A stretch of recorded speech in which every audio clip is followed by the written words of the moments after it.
So autumn is here and your skin is getting a little dry. Oh fuck, I'm shredding and stuff. And so you need something to help with your dry skin, and this dessert is perfect for that.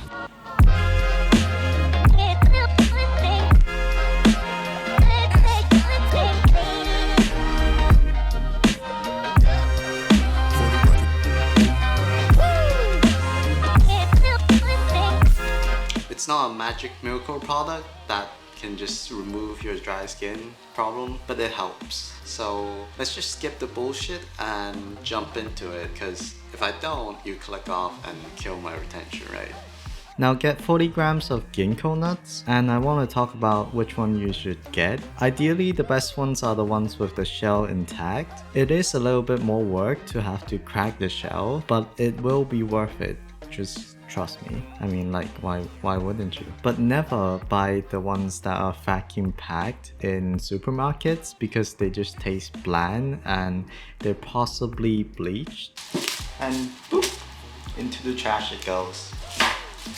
Now I have to warn you, it is poisonous when eaten raw, so like maybe don't do that. That'll be appreciated for your health, well-being. Now wrap a towel around the ginkgo nuts and crack the shell using a blunt weapon or a blunt thing. I used a rolling pin, and the shell should come off fairly easily, and if it doesn't, just give it a little bit more smashing. Now put it into a pot and boil for 5 minutes, and then drop it into a cold water bath and manually remove the skin from the ginkgo nuts. Now get 20 grams of barley, specifically pearl barley, because there's another variation of barley that's called the Chinese barley. The technical name is Semen Coises. I don't know if I'm pronouncing that right, and I don't want to look it up. The reason I prefer the pearl barley is because it has a smoother texture and it holds itself together very well. Both the ginkgo nuts and the barley is good for the skin. Actually, this whole dessert is good for the skin.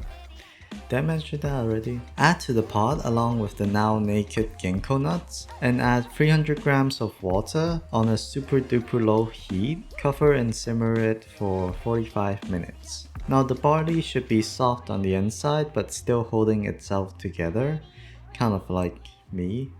I actually don't know where I'm going with this. Now add 1 liter of water in, add in 1 sheet of washed beancurd sheets. Beancurd sheet is the first layer off of a pot of hot soil milk, and then dried for 1 to 2 days. Unlike dried bean curds, which is all the layers after the first one, and heavily dried for 7 days, of which you would have to add 100 grams of, washed and cracked into small pieces, into the pod. Now in the event that you feel like you want bigger bits of bean curds in the dessert, reserve 20 grams from the 100 grams of dried bean curds and set it aside for now. Now cover the pot with a chopstick placed on one side of the rim of the pot and simmer for 30 minutes. Chopstick is there just to prevent overflowing, but still be careful because the liquid will get thicker as time goes, and if it spills, it's a lot of trouble. Now if you did reserve 20 grams of dried bean curds, here's what you're gonna do. Once the bean curds have sort of dissolved and turned into very small bits, for me this was around the 20 minutes mark, add the rest of the dried bean curds in, cover and simmer for 5 more minutes. Now add 120 grams of rock sugar and continue to simmer for 5 more minutes for the sugar to melt.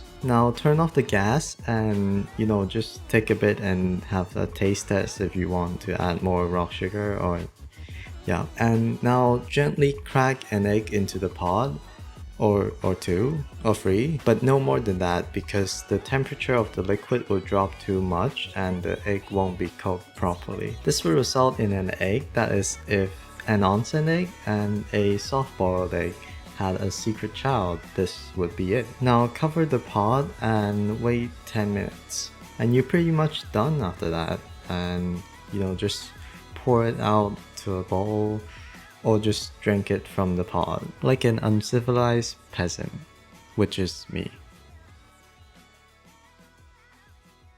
So 2 things, actually 1 thing. I don't know why I said 2, I thought it sounded cool, but it didn't. Don't ever go cheap on the dried bean curds because I've had some bean curds that are so bad that after 2 hours of boiling, they were still hard and doesn't dissolve into the liquid, and I had to throw it away. So yeah, and that's about it.